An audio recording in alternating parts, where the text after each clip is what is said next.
Amigos, amigas, bienvenidos a este episodio de su programa En Síntesis. Gracias por acompañarnos. Ustedes ya saben que es nuestro privilegio poderles saludar y poderles compartir estos diálogos, estas conversaciones, que intentamos hacerlo de la manera más amena, más clara posible, porque nuestra única intención es hablarles de nuestro Dios. Así es que gracias por acompañarnos y vamos en esta hora a desarrollar este episodio muy interesante.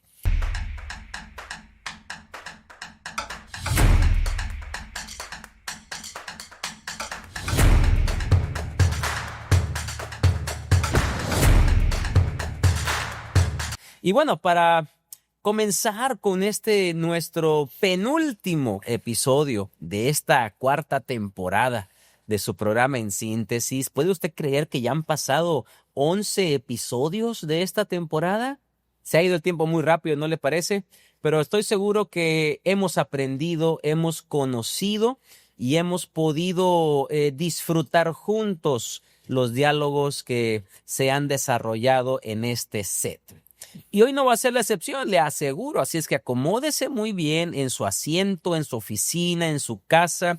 Si va conduciendo y nos escucha por las plataformas digitales, por favor, preste mucha atención al camino, pero también escuche con atención lo que usted va a oír en esta ocasión, en este diálogo.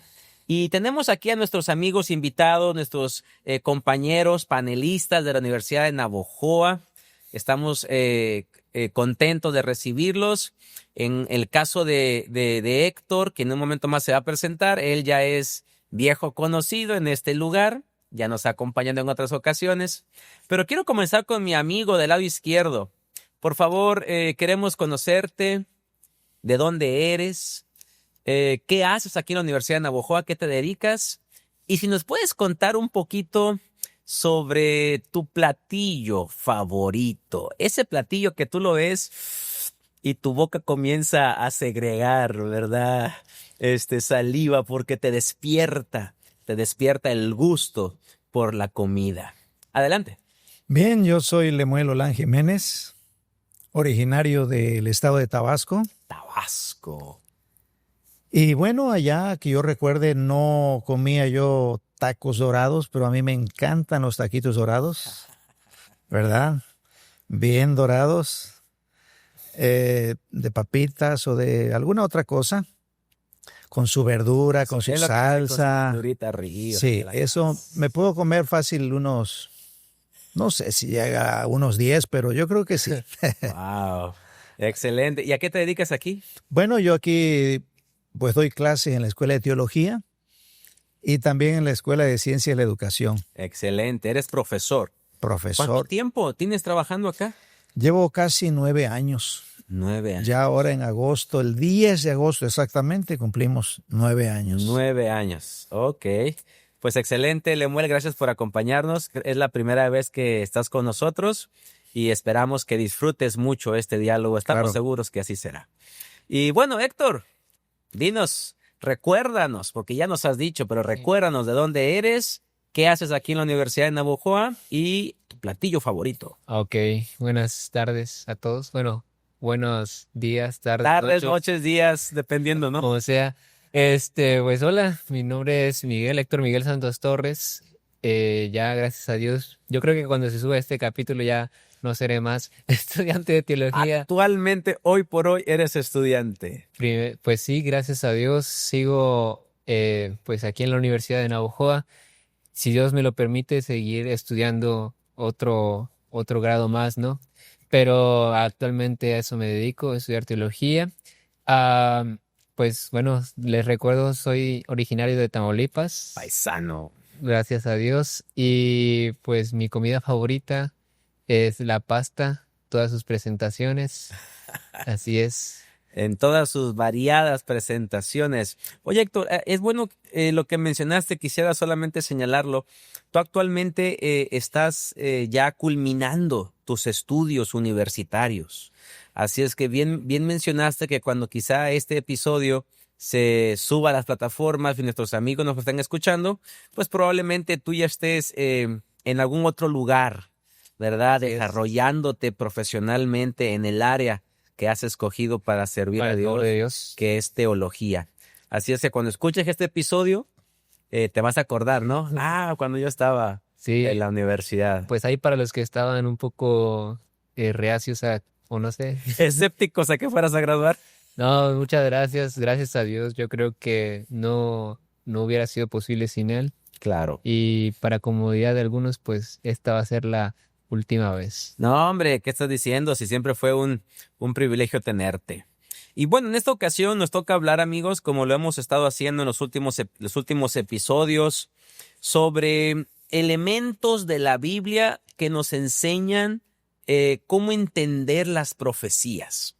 Para poner un poco el contexto, ¿verdad?, de lo que hemos dicho en otros episodios anteriores y para despegar en este episodio actual, me gustaría que dialoguemos un poco sobre el término profecía. Porque se escucha mucho, ocurre un suceso a nivel mundial y rápido todo el mundo comienza a decir, es que tal persona ya lo había profetizado. Es que tal persona ya había dicho que eso iba a ocurrir. Y comienzan a sacar muchos nombres, no voy a decir ninguno, pero comienzan a sacar nombres de que, ya lo había dicho. Y pensamos, ¿no?, que la gente tiene razón. Pero desde el punto de vista de la Biblia, Héctor, Lemuel, no sé quién de ustedes quiera iniciar comentándonos, ¿qué entienden o qué podemos entender por el término profecía? ¿Qué es una profecía? Lemuel. Para mí, anunciar de antemano algo que Dios ya sabe. Obviamente no es que Dios quiera que sea así como si estuviéramos predeterminados. No, es que Dios conoce el futuro, ¿verdad? Entonces Dios escoge a un hombre, a través de ese hombre que es un profeta, anuncia. Para mí es eso, la profecía es un anuncio, ¿verdad? Y solamente eso. Dios conoce el futuro y nos dice, esto es lo que viene. Muy bien. En tu caso, Héctor, ¿qué nos puedes decir? ¿Qué puedes agregar sobre el concepto o el término profecía? ¿Cuál es el alcance? En tus propias palabras, ¿cómo defines qué es una profecía? Bueno, tomando lo que dijo Lemuel, creo que de acuerdo a lo que dice la Biblia, es hablar de parte de Dios, ¿no? Ahora eso implica hablar a futuro, lo que Dios dice que va a pasar, o hablar inclusive en el presente. Eso podría ser o significar profecía, ¿no? Hablar de parte de Dios, pero el énfasis no recae en el profeta como tal, ¿no? Sino en lo que Dios dice para decir que es cierto. Porque a veces, ¿no?, como usted lo expresó, a veces se enfatiza mucho en quién lo dijo y no más bien en lo que Dios realmente dice. Sí, pues hay dos conceptos muy, muy importantes. Estoy de acuerdo con ustedes, lo que han dicho. Tanto profeta como profecía. Creo que son dos elementos que van de la mano. Porque no puede haber profecía si no hay un profeta que la enuncie. No puede haber una revelación de parte de Dios o un mensaje de parte de Dios a alguien si no hay un elemento humano que sirva como el transmisor, como el que comunica ese mensaje. De acuerdo. Y bueno, la Biblia está llena de profecías. Yo no sé cuántas puedan haber, pero la Biblia es un libro que contiene revelación de Dios. Y es interesante porque todo lo que la Biblia dijo que se iba a cumplir, la gran mayoría, no sé qué les gusta, por poner un número, ¿verdad? No quiero ser categórico, pero un 90%, 92% de todo lo que la Biblia había dicho que se iba a cumplir, podemos voltear hacia la historia y darnos cuenta que ya se cumplió. Pero falta un poco de cosas todavía que la Biblia dijo que iban a suceder y que estamos esperando que sucedan. Ahora, si yo les preguntara, desde la perspectiva del libro del profeta Daniel, ¿cuál consideran ustedes que es la profecía más extraordinaria que Dios le reveló al profeta Daniel allá en el siglo VI antes de Cristo? Bueno, para mí, si no hubiera otra profecía en toda la Biblia, pero si contáramos con Daniel capítulo 2, con la imagen que ve Nabucodonosor en su sueño y que posteriormente Daniel viene y le la revela y la interpreta, pues nosotros no estaríamos tan en tinieblas en cuanto al futuro o en cuanto a lo que viene. Porque en ese sueño, que pues se convierte en una profecía, ¿verdad? Pues que encontramos que ahí está prácticamente el destino del mundo predicho, Así es. ¿verdad? Como en una estatua, con una cabeza de oro, pecho de plata, vientre de bronce, piernas de hierro, Y pies, de pies, hierro y barro. y los pies en parte de hierro, en parte de barro cocido, y esa piedra que viene Es cierto. y pega justamente en los pies. Bueno, quizás si no hubiera habido una interpretación ahí mismo, no sabríamos exactamente qué. Especularíamos qué significa cada elemento. Sí, especularíamos porque en sí la estatua está allí, ¿verdad? Con todos esos elementos. Pero hasta ahí no se sabe qué significan. Es hasta la interpretación que da el profeta de algo que Dios ya sabe, como hemos dicho. Y bueno, nosotros estamos viviendo hoy en la parte, De las uñas, ¿no? estamos viviendo ahora sí ya no en la parte de la cabeza, del pecho, del vientre, de los muslos, de las pantorrillas, sino justamente en la parte de los pies. Y eso es lo que algunos a veces no se ponen a pensar. Algunos a lo mejor lo piensan hasta de más y tienen hasta miedo. No, pero la profecía no tiene el objetivo de darnos miedo. Es darnos esperanza. Hay varios elementos aquí en el estudio de esta semana que nos enseñan a ver los acontecimientos, por difíciles que sean. Desde la óptica de la esperanza. Exacto. Ahora, no, definitivamente, totalmente de acuerdo, Lemuel. Yo creo que Daniel capítulo 2 es una profecía muy completa, por decirlo de esta manera, ¿no? Porque toma al profeta y le comienza a decir, bueno, va a pasar esto, muy pedagógica, luego esto, luego esto, luego esto, luego esto, luego esto, luego esto, y en este momento va a ocurrir esto y tras se va a acabar la historia humana. Es interesante, Miguel, porque dentro de teología, y tú tienes esto muy fresco porque acabas de estudiar esto recientemente, hay diferentes escuelas de interpretación de la profecía, diferentes formas en las cuales se puede entender un oráculo profético, una profecía, un enunciado profético. Ya dijimos que profecía tiene que ver con el futuro, la anticipación de los sucesos que aún no suceden, que aún no acontecen. En otras palabras, profecía es historia escrita por adelantado. ¿De acuerdo? Y hay diferentes formas de entender la profecía. Hay quienes todo el cumplimiento de la profecía lo arrojan hacia el pasado. Esto ya se cumplió, esto ya sucedió, esto ya no tiene ninguna relevancia para nuestros días. Por su parte, hay otros, Miguel, que dicen, todo eso, falta muchísimo para que se cumplan. No te preocupes, faltan cientos de años o miles de años para que sucedan. Pero hay una tercera escuela de interpretación profética, Miguel, de la cual quiero que nos hables. ¿Qué es el historicismo, Miguel? ¿Qué es el historicismo y cómo se interpreta una profecía a partir de esta escuela de interpretación? Bueno, esencialmente, pues como lo indica el nombre, el historicismo aplica la interpretación de la profecía en elementos del pasado o elementos de la historia, ¿no? En este caso, como bien se platica la interpretación del profeta Daniel de la estatua de Nabucodonosor, nosotros ponemos énfasis en el cumplimiento de estas profecías en la historia, ¿no? Pero hay ciertas cosas que todavía no tienen su cumplimiento. Obviamente cuando ya se cumplen en la eternidad, lo llamaremos, ¿no?, ya completamente en el pasado. Pero en esencia eso es el historicismo, cumplimiento de cosas que ocurrieron en el pasado. Y que a lo largo de los siglos se fueron desarrollando. Porque, por ejemplo, rápidamente, vamos a Daniel capítulo 2 para que podamos abrir las escrituras y colocar allí, ¿verdad?, el pensamiento y las palabras del profeta. Por ejemplo, Lemuel ya nos contó la profecía, el sueño, que es muy interesante. Nabucodonosor ve una estatua, diferentes metales, etcétera. Pero miren un poco sobre la interpretación de este sueño.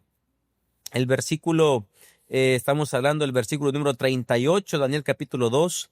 Daniel le dice al rey Nabucodonosor: tú eres aquella cabeza de oro.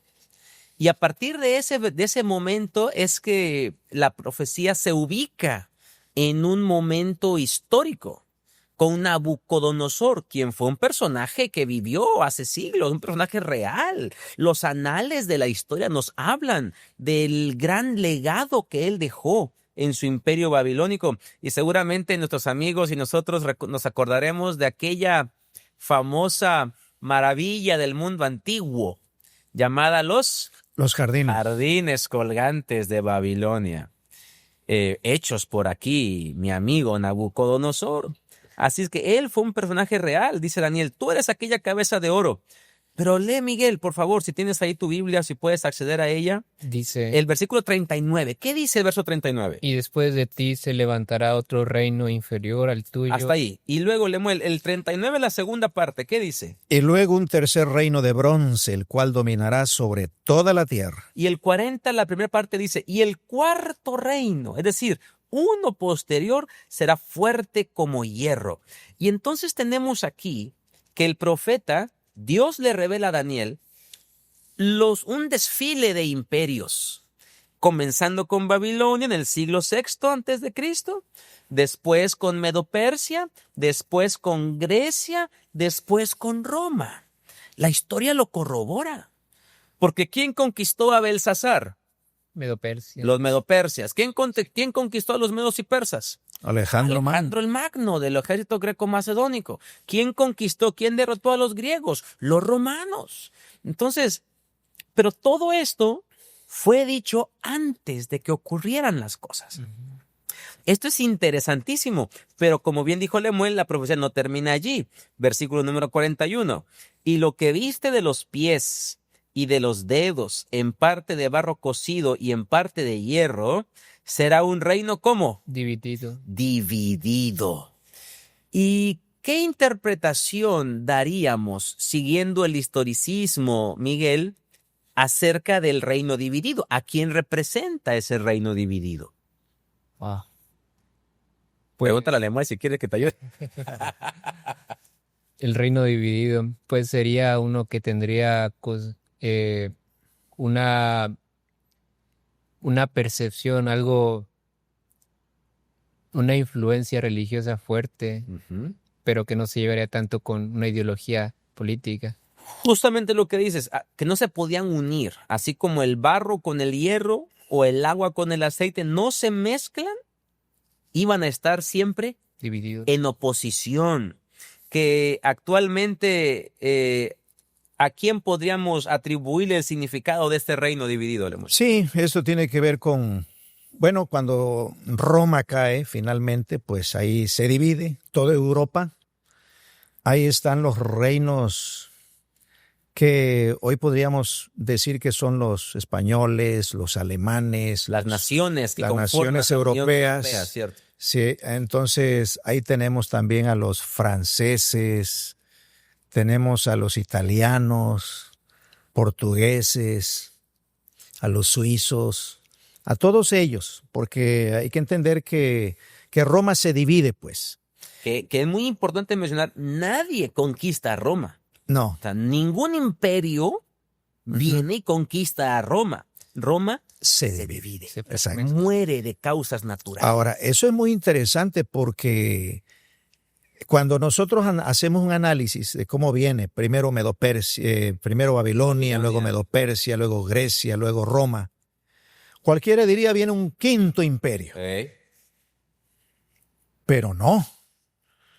Y aquí el profeta, o la revelación, mejor dicho, que está dando Dios, se sale por completo de la lógica humana. Porque la primera sería, Roma gobernará por los siglos de los siglos. Esa pudo haber sido una opción. O bien, Roma es derrocada por otro imperio. Y sin embargo, no fue ninguna de estas dos cosas. Ni Roma permanece como imperio mundial, ni viene un quinto imperio. Dios dice, se va a dividir. Y esto es importante. Yo siempre he dicho, si alguien quiere una prueba de la existencia de Dios, esta es la prueba de la existencia de Dios. Claro. Porque Dios está revelando con siglos de anticipación qué es lo que viene. Y nosotros encontramos obviamente que Roma se divide en 10 reinos, ¿verdad? Que son semejantes a los 10 dedos de los pies. Exactamente, exactamente. Lo más llamativo, vamos a decirlo así, es que hay una parte aquí en el versículo 44. Para mí este es un texto extraordinario porque dice, y en los días de esos reyes. Okay. De esos que están ahí. Divididos. Sí, que ya tienen siglos, porque estamos hablando desde el quinto siglo, cuando Roma se divide, ¿no? Dice, y en los días de estos reyes, el Dios del cielo levantará un reino que no será jamás destruido, ni será el reino dejado a otro pueblo. Desmenuzará y consumirá todos estos reinos, pero él permanecerá para siempre. Claro que eso es lo que todo el mundo quisiera. ¿Quién no quisiera que esta historia de tristeza, de dolor, de miseria se acabara? Pues aquí dice que se va a acabar, pero dice que es justamente en los días de estos reyes. Nosotros estamos viviendo en el tiempo de los suevos, de los burgundios, de los alamanes, de todos aquellos. Los ostrogodos, los sí, hunos, los vándalos, los de los visigodos, que en este caso son, ¿verdad?, los españoles, los alamanes, los alemanes, los anglos, los ingleses, correcto. Entonces, pues qué alentador es saber que ya desde el siglo VI antes de Cristo ya se estaba anunciando nuestros días. Y bueno, nosotros que somos parte de esto, yo creo que debiéramos, como dice Cristo, levantar nuestras cabezas sabiendo que nuestra redención está cerca.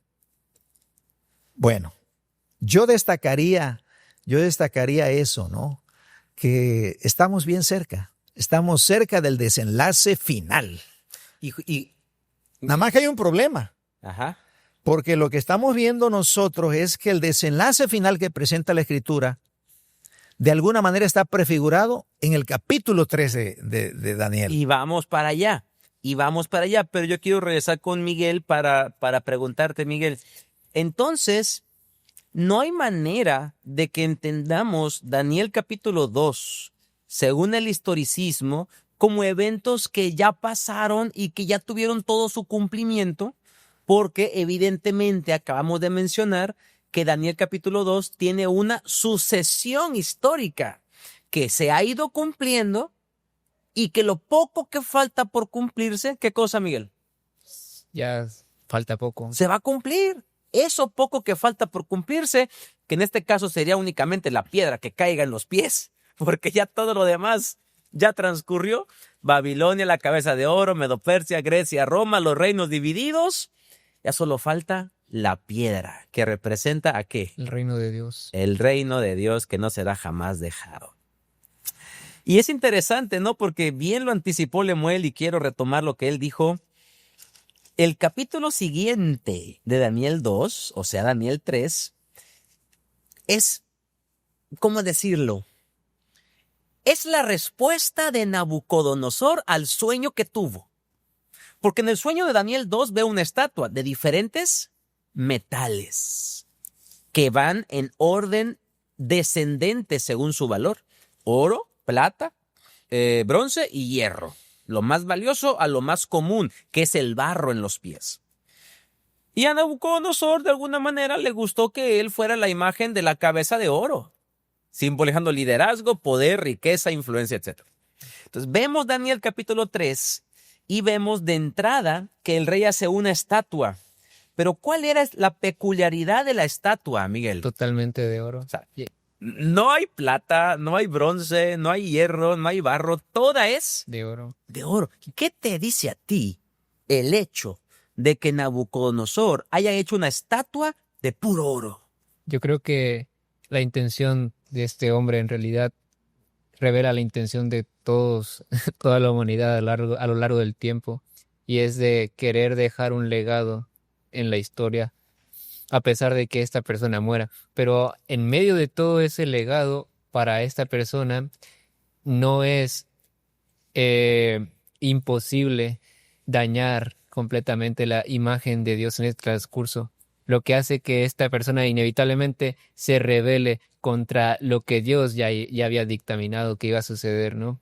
Dice la palabra de Dios que si Dios no construye la casa, en vano trabajan los que la La edifican. edifican. Y mire Salmo quién lo dijo. 127:1. Lo dijo un salmista, pero esto hace alusión directamente a lo que Dios le había dicho a David, ¿no? Que él, Dios mismo, le edificaría casa a David. Y estamos hablando de un reino cuyo cumplimiento el Mesías vendría, ¿no? Y ese es el mismo reino que derrota a esta estatua en el sueño de Nabucodonosor. Y resulta interesante que Nabucodonosor quiere que su reino persista sin la autorización, ¿verdad? Sin que Dios le construya a él una casa. Me dice esto a mí muchas cosas, principalmente que la estatua representa el deseo humano de perdurar sin Dios, del deseo humano de destacar sin Dios. Y una interpretación muy similar a esta es que la estatua fue construida con medidas muy especiales, que es 6 por 6 por 60, ¿no? Y esto es muy interesante porque eso da a entender el número de la bestia, no la marca de la bestia. O el número de hombre. El número de hombre, ¿no? 666. No, también tiene que ver con el número 666 de Apocalipsis 13. ¿Verdad? Que en un momento nos vamos a llegar allá. Ahora, esto es mucho más impactante porque según un escritor adventista, Ranco, él explica que este número data de la intención del hombre de querer ser más, pero no ser totalmente lleno. Lo que simboliza el número 7, no plenitud. Nunca va a ser, el esfuerzo humano va a ser suficiente frente a la plenitud de lo que realmente es estar lleno por Dios, ¿no? Lo cual sería el reino que próximamente viene. Yo no puedo pensar en ninguna otra razón o motivo por la cual Nabucodonosor haya hecho una estatua de puro oro en rebelión a lo que Dios ya le había mostrado en el sueño anterior, más que el egoísmo. Es todo. Yo quiero tener el poder, yo quiero durar para siempre, yo quiero ejercer dominio por los siglos, yo quiero ser aquí. No, nada de un otro reino, nada de un sucesor. Yo aquí quiero ser el que va a gobernar. Dios ya le había dicho que su reino iba a terminar. Como todo en la vida, todo lo que es humano termina. Pero Nabucodonosor dijo, no, yo voy a durar. Y Lemuel, en el contexto de Daniel capítulo 3, ¿qué mensaje hay en toda esta historia? Porque hay una estatua, pero no es el todo de la historia. Toda la historia gira en torno a la estatua, pero hay un elemento más, Lemuel, en esa historia. ¿No te parece que es interesante también? Sí, la lealtad por otro lado, porque por una parte pues vemos la rebelión, la rebeldía de el egoísmo del rey de sí, querer vivir para siempre, durar pero para por siempre. otra parte vemos obviamente ahí ese espíritu de tres jóvenes que hacen una diferencia. Y claro que vemos de una manera interesante cómo Dios interviene, ¿verdad? Por sus hijos fieles, que son una minoría. Una minoría. Y claro que cuando uno analiza ahí realmente uno dice, bueno, ¿por qué no fingieron ellos, pues? ¿Por qué no fingieron, Tortícolis, ¿no? Pueden agachar. voy a amarrarme las sandalias, ¿no? Voy a amarrarme las sandalias ahí, voy a hacer como que estoy adorando, ¿no? ¿Por qué llevar eso a tal extremo? Bueno, es que cuando están de por medio la adoración, porque eso es lo importante, el problema aquí es el asunto de la adoración. Es el contexto de la historia, Sí, la adoración. Sí, ese es el problema, que la adoración no se negocia. Y yo no sé cómo nos vaya a ir finalmente a todos, ¿verdad? Los que estamos escuchando esta transmisión, pero yo esperaría que nos identificáramos con estos tres valientes que dijeron, si se trata de adorar, yo no voy a librarme de las consecuencias fingiendo. No. Había una situación real allí ¿verdad? Que exigía que ellos tomaran una posición. Bueno, ellos la tomaron. Y la tomaron de parte de Dios en este caso, porque ellos conocían a Dios. Y yo creo que ahí está la clave. Si yo conozco a Dios, yo no puedo esconderlo, o no me puedo poner al margen. No lo puedo negar. O no lo puedo negar, exactamente. Así que, bueno, yo veo algo maravilloso allí, porque vemos que cuando uno mete las manos al fuego por Dios, Él mete el cuerpo entero por nosotros. Dios se mete al fuego. Exactamente. Eso es lo que estamos viendo precisamente ahí en ese horno de fuego, ¿verdad? Que justamente la historia tiene que ver con un decreto del rey de que adoraran a la imagen, a la estatua de oro que había hecho. Y todo aquel que no se postrara para adorar a la estatua iba a ser aventado a un horno de fuego. Y resulta que hubo 3 jóvenes hebreos que no se postraron, lo que decías. Pudieron haberse agachado, pudieron haberse como que amarrado la agujeta para evitar problemas, ¿verdad? Sí. Para evitar, ¿qué necesidad hay? Yo no creo que esa estatua tenga vida ni que sea Dios, pero pues para evitar aquí problemas, me agacho un poquito y eso. Uno podría pensar que eso pudieron haber hecho, pero ellos no negociaron. Y ahí van frente al rey, y ahí son arrojados al horno de fuego.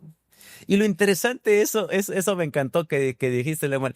Cuando metemos las manos al fuego por Dios se mete completo cuerpo al entero fuego por por nosotros. nosotros. Y eso fue lo que hizo. Yo creo que hubiera sido un gran milagro de parte de Dios que los hubiera salvado del horno de fuego. Creo sin lugar a dudas. Pero también creo que fue un milagro mucho más grande el haberlos librado dentro del horno. Es como Dios lleva las cosas al extremo para que su poder y su nombre sea glorificado. Es lo mismo en nuestro caso. ¿Cuántas veces nosotros oramos, Señor, sáname de esta enfermedad? Señor, líbrame de este problema. Dios, ayúdame en esta dificultad. Para que pues mi fe se fortalezca y dé testimonio y decimos esas cosas. Pero a veces Dios no lo hace. Dios decide no quitarnos la enfermedad. Dios decide no salvarnos de ese problema. Dios decide no responder la oración que le estamos haciendo. ¿Será entonces que nuestra fe mengua en esos momentos? A veces. Pero ¿qué pasó con los jóvenes hebreos? Ellos dijeron, mi Dios puede librarnos de este horno de fuego. Pero la otra parte es la que más me encanta. ¿Y si no? ¿Qué dijeron, Miguel? Pero si no. Pero si deciden no librarnos, como quieran no nos vamos a postrar ante tu estatua. Eso es fe. Fe es creer que Dios puede hacer las cosas, pero si deciden no hacerlo, Él sigue siendo Dios y sigue mereciendo mi lealtad. Yo creo que esta historia tiene muchísima aplicación para nuestra vida. Uh-huh. Y no sé cómo la vean ustedes. Bueno, aquí hay algo que me gustaría mencionar. Sí, claro, antes de continuar. Que la adoración se ve con el compromiso que realmente tenemos, ¿verdad? Hacia el trono, reino. Ante Dios, ¿verdad? Ante sus leyes, ante sus indicaciones. Esto debiera de ponernos a meditar a todos, ¿verdad? Porque la adoración básicamente es eso, ¿no? Estar dispuestos a hacer la voluntad de Dios. Ante las últimas consecuencias, o sea, es estar enteramente de parte de la verdad, verdaderamente comprometidos con la verdad. No importa cuáles sean las consecuencias. O sea, yo quisiera destacar eso porque hay que entender algo.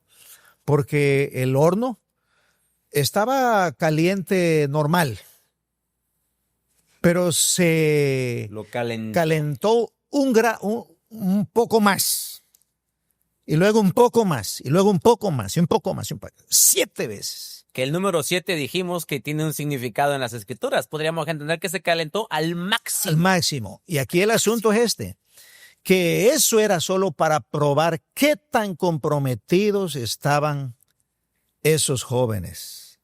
Ok, vamos a ver si es cierto que están comprometidos. Y arrecia precisamente la prueba Y ellos dijeron, caliéntenlo el doble si quieren, pero nosotros estamos realmente comprometidos. Me encanta esa historia, pero bueno, tenemos que continuar. Ahora, hay una alusión, hay un eco de esta historia en el Nuevo Testamento. Yo estoy seguro que ustedes ya la saben y me gustaría que continuemos ahora dialogando esta otra parte. Hay un eco de esta historia justamente en el último libro de las Escrituras. Ustedes saben que todos los libros fueron inspirados por Dios. La misma Biblia dice, toda la Escritura es inspirada por Dios. No hay grados de inspiración. No es que un libro sea más inspirado que otro libro. No. Todos los libros que contienen el canon de las Escrituras fueron inspirados por Dios. Sin embargo, entendemos que dentro de esos diferentes tipos de mensajes que Dios nos da, hay mensajes en forma de poesía, de cronología, de historia, de biografía, etc. Los libros que contienen profecías del tiempo del fin, que son Daniel por un lado y Apocalipsis por otro lado, nos deben de resultar altamente interesantes, porque describen los sucesos que van a ocurrir antes de la venida de Jesús. Por decirlo de alguna manera, Daniel es el primer volumen y Apocalipsis es el segundo volumen de una misma obra. Se complementan. Y en Apocalipsis capítulo 13, si me quieren acompañar, por favor, en Apocalipsis capítulo 13 encontramos allí también un elemento que tiene que ver con una imagen. Así como la de Nabucodonosor, el capítulo 3 de Daniel. Acá estamos hablando en el versículo 14 del capítulo 13 de Apocalipsis. Mi Biblia dice que manda a los moradores de la tierra, un elemento que enseguida vamos a comentar, a que le hagan una imagen a la bestia que tiene la herida de espada y que vivió. Versículo 15, y se le permitió infundir aliento a esta imagen de la bestia para que la imagen hablase e hiciese matar a todo el que no la adorase. Ojo, estamos hablando de una imagen y de un acto de adoración. Versículo 16, y hacía que a todos, pequeños y grandes, ricos y pobres, libres y esclavos, se le pusiese una marca en la mano derecha o en la frente, y que ninguno pudiese comprar ni vender, sino el que tuviese la marca o el nombre de la bestia o el número de su nombre. Y dice la última parte del versículo 18, su número es 666. ¿Cuál es la relación, Lemuel o Héctor, entre la imagen de Daniel capítulo 3 y la imagen de Apocalipsis capítulo 13? ¿Cuál es la relación entre ambas? Si es que la hubiera, no sé. Comenten. Creo que ambas son el resultado de los esfuerzos humanos por llegar a la perfección del fuego de Dios sin Dios. Solamente que en la segunda opción, imagínese desde la cosmovisión de un judío, decir Dios es Dios y no hay otro Dios fuera de él, y de repente llega una persona con un Baal en mano y dice mi Baal puede hablar, y de la nada se empieza a mover. Yo creo que eso escandalizaría mucho a este hombre, porque tiraría todo su sistema de creencias respecto a Dios acerca de lo que significa el perdón, acerca de lo que significa la misericordia, la gracia, la bondad. Ser aceptado mediante el sacrificio del Cordero delante de Dios.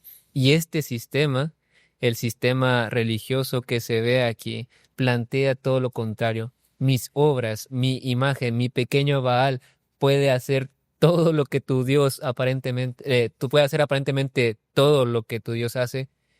No necesito a tu Dios. Esto es la relación tan interesante que yo puedo encontrar, Lemuel. Bueno, allá en Babilonia hay algo para adorar y al que no la adore, muerte. Al horno. Al horno. Igualmente aquí nosotros vemos que hay una orden de adorar a la bestia. Y el que no la adore, muerte igual.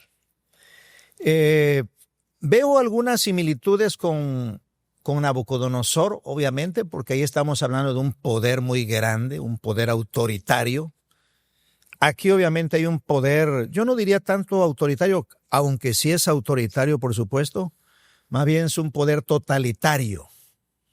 Este es un poder totalitario en muchos sentidos.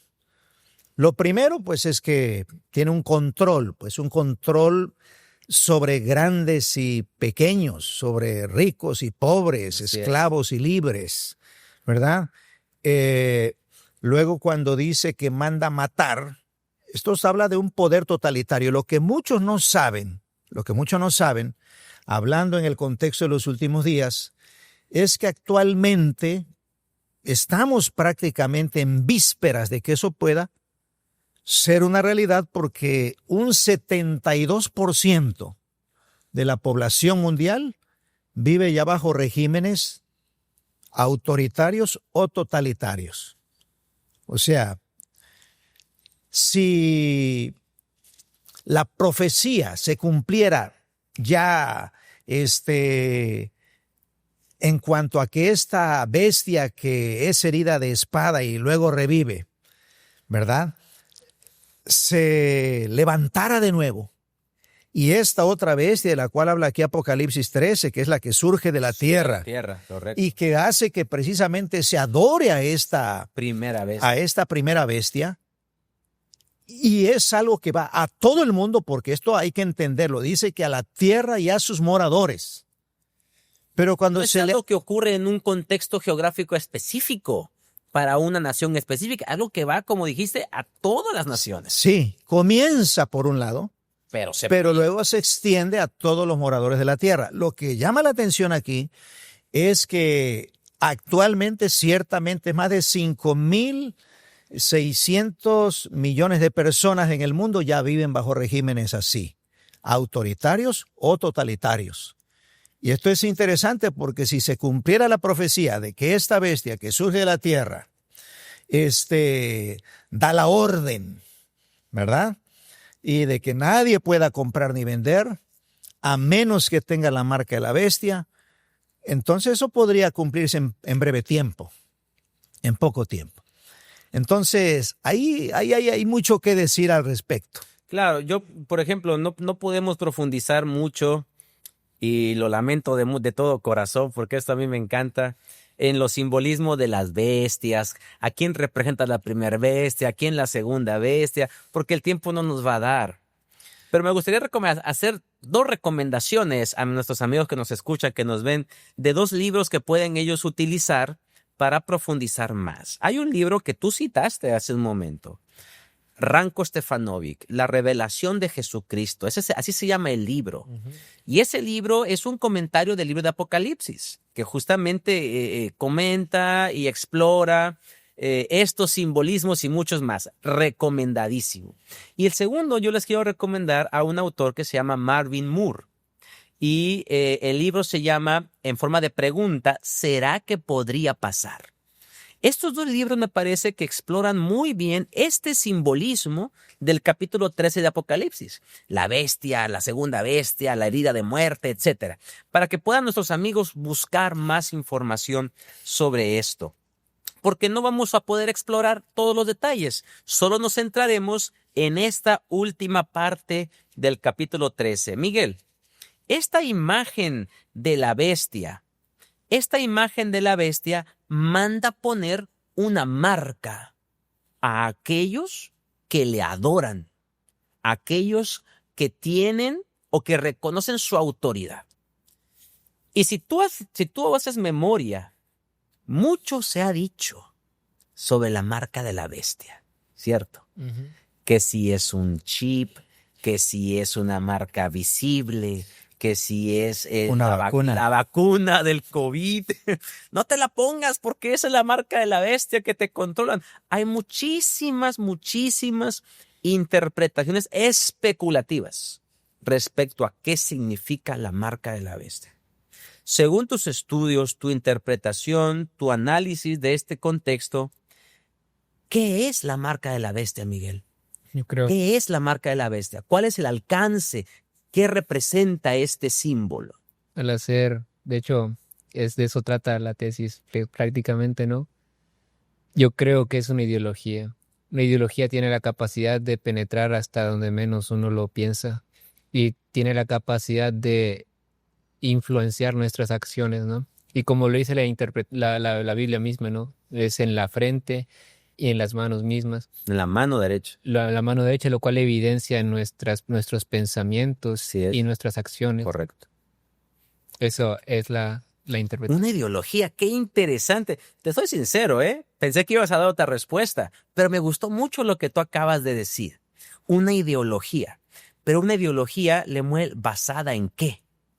Una ideología que gira en torno a qué. A la mentira, porque aquí hay que decirlo. Dice, y esto es algo muy interesante, ¿eh?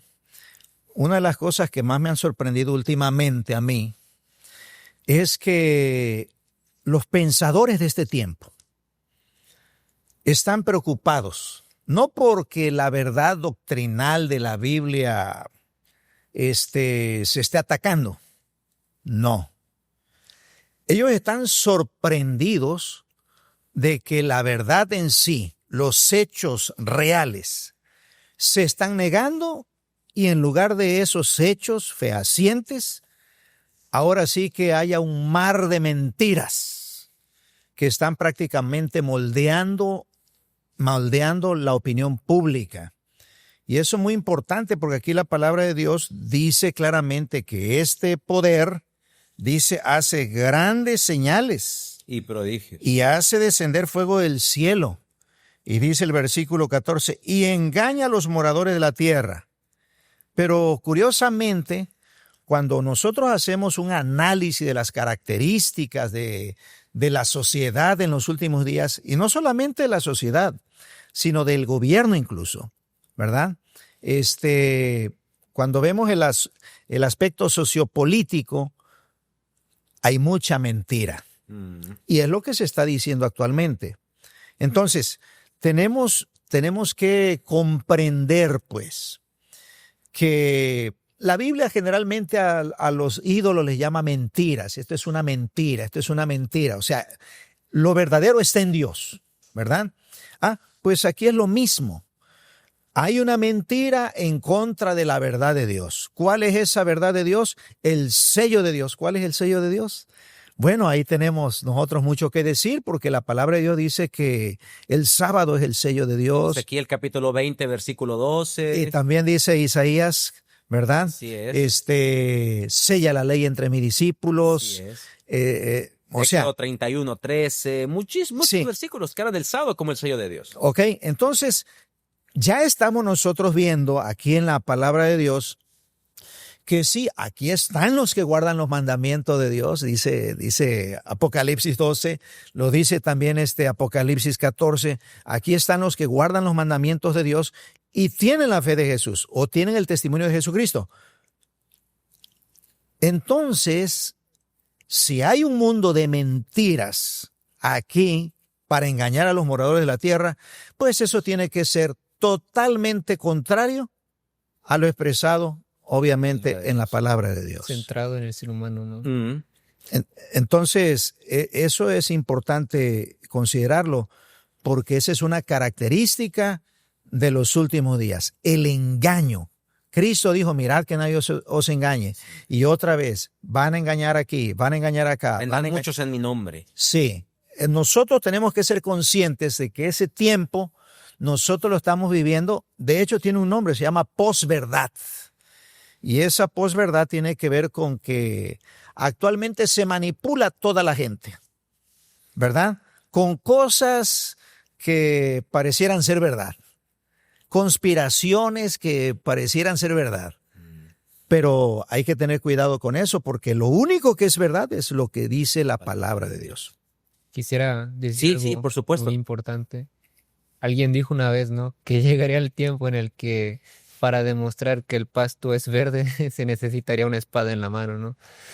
Obviamente nuestras armas no son físicas, sino son poder en el nombre de Dios, ¿no? No es una espada común y corriente, es la misma verdad de la palabra de Dios para demostrar qué es lo que Dios quiere y qué es lo que Dios a lo que nosotros adoramos, ¿no? Un Dios de verdad, un Dios que merece lealtad, inclusive en el tiempo donde se niega rotundamente lo evidente. Es decir, lo que estamos aquí mencionando, para ir sintetizando esto, es que el capítulo 13 de Apocalipsis tiene una estructura que hace al estudioso entender que los símbolos, habla de bestias, habla de poderes, habla de cosas que son simbólicas. En ese sentido, entonces, la marca de la bestia tiene un significado. El número de la bestia, la marca de la bestia, que es lo opuesto, como bien dijiste, al sello de Dios. Para entender qué es la marca de la bestia, que no es un chip, que no es la vacuna, que no es nada de esas cosas conspiranoicas que nos han dicho, la marca de la bestia, para entender, hay que entender qué es lo opuesto, que es el sello de Dios. Y ya citamos, ¿verdad?, algunos pasajes que nos afirman que el sello de Dios tiene que ver con una ideología, como tú mencionaste. Una ideología basada en la palabra de Dios con respecto a la adoración. Y ¿sabe algo? Una ideología es producto del pensamiento humano, pero el sello de Dios es el producto de la revelación. Correcto, exactamente. Una ideología centrada en lo que Dios ha dado a conocer a su pueblo. La verdad que Dios ha revelado, que es el día de adoración que Dios ha establecido, que en toda la Biblia es el séptimo día sábado. Hay algo que me gustaría señalar aquí. A Jesús querían matarlo por causa del sábado. Porque según la interpretación tradicional del mundo religioso dominante de ese entonces, según esto Jesús transgredía el sábado. Y procuraban matarlo, dice la Escritura. Y bueno, a mí me viene a la mente en este momento lo que es la persecución que se desató justamente en la iglesia primitiva. Los primeros cristianos. Ahí en el capítulo 12, precisamente el libro de los Hechos. Hay algo que me gustaría destacar, porque yo cuando lo vi me llamó mucho la atención. Ya habían matado a Santiago, a Jacobo, ¿verdad? Y dice que le tocaba a Pedro. Era el que seguía. Y ya estaba en la cárcel. Estaba en la cárcel. Habían 4 grupos de soldados custodiándolo. Al día siguiente lo iban a sacar. Ya estaba prácticamente pactado que así sería. Pero ¿qué es lo que me llama la atención? Que cuando el ángel se presenta en la cárcel resplandece. Yo no sé si ustedes cuando están dormidos se despiertan con la luz. Sí. Alguien prende la luz y se despiertan. Ahora, ¿cómo resplandece un ángel que viene de la misma presencia de Dios? Es una cosa, más fuerte que el sol. Así, potente. Pero no lo despertó. Oye, pero si yo sé que me van a matar el día siguiente, ¿cómo puedo estar tan tranquilo? ¿Cómo puedo yo estar tan tranquilo? Y escuchen esto, todo lo que nos están viendo a través de las redes sociales. Cuando una persona tiene una fe profunda en un Dios que conoce de primera mano, podemos dormir tranquilos. Dice ahí la palabra de Dios que el ángel tuvo que venir y moverlo. El ángel tuvo que venir a tocarlo. Sacudirlo. Pero era un condenado a muerte el que estaba allí dormido. Oye, yo quizá no dormiría, pero Pedro sí. Bueno, yo creo que nos hace falta confiar un poquito más, yo creo, ¿verdad? Cierto. Porque los que estaban orando por él, cuando Pedro ya se acercó y estaba delante de ellos, no creían no creían que Pedro había sido librado por Dios, como Dios nos va a librar a todos nosotros en esos días. Amén. ¿Verdad? Es posible que algunos perdamos la vida. Es posible. Santiago perdió la vida, dice la Escritura, pero no así Pedro y otros, porque Dios lo libró. Entonces, ¿cómo tenemos que ver el tiempo que viene? Porque es un tiempo donde la adoración, la verdadera adoración a los verdaderos creyentes quizá les cueste la vida, o quizá nos cueste la vida. ¿Cómo vamos a actuar en ese día? Yo creo que lo primero es tener fe, tener confianza de que el Dios al cual servimos no nos va puede librarnos y no nos va a fallar. Es un Dios vivo. Sí es, Dios vivo. Excelente. Y bueno, amigos, tantas cosas que decir. Realmente, se nos ha ido muy rápido el tiempo. Necesitamos aterrizar nuestros comentarios y quizá lo último que les voy a pedir es que en síntesis, Héctor, nos digas con qué te quedas de lo que hemos dialogado en esta ocasión. ¿Qué es lo que tú considerarías más relevante para tu vida y para nuestros amigos que nos están viendo y escuchando? Yo creo que la historia se repite y tan cierto como que respiramos, se va a repetir otra vez, pero igual no tenemos nada que temer, ¿no? Al futuro, a menos que olvidemos cómo Dios ha dirigido a su pueblo en el pasado. Gracias por recordarnos esas palabras del escritor Elena de White que son muy valiosas para todo creyente. Gracias, Héctor. Lemuel, ¿con qué te quedas de esta charla? Sabe que yo me quedo con lo siguiente. Yo lo estaba leyendo y descubrí que los que adoren a la bestia, a su imagen, reciben plagas horribles. Una plaga espantosa y pestilente, dice la Escritura. Y yo me pongo a pensar por una parte. O adoro a la bestia o adoro a Dios. ¿Qué me puede pasar adorando a Dios? Pues nada, simplemente Dios nos va a proteger y si no nos protege va a ser para dar testimonio, ¿verdad? Y si llegáramos a perder la vida, pues tenemos segura nuestra recompensa y nuestra redención en Cristo. Entonces digo, ¿qué opción tengo? Si yo decido adorar a la bestia de su imagen, me esperan unas espantosas plagas. No, yo no quisiera ser parte de eso. No quisiera ser parte de eso. Yo mejor, ahora sigue como dijeron los hebreos, el Dios al cual servimos puede librarnos. Y si no nos libra, de todas maneras no adoraremos. ¿Verdad? Porque al final sabemos que el Señor finalmente vendrá por su pueblo. Así es. Esa piedra que viene y pega justamente allí. Y que de ahí se hace un gran monte y de ahí un gran reino que jamás desaparecerá. Yo creo que eso debiera de motivarnos, de alentarnos. Por supuesto. Déjeme decirles brevemente con lo que yo me quedo.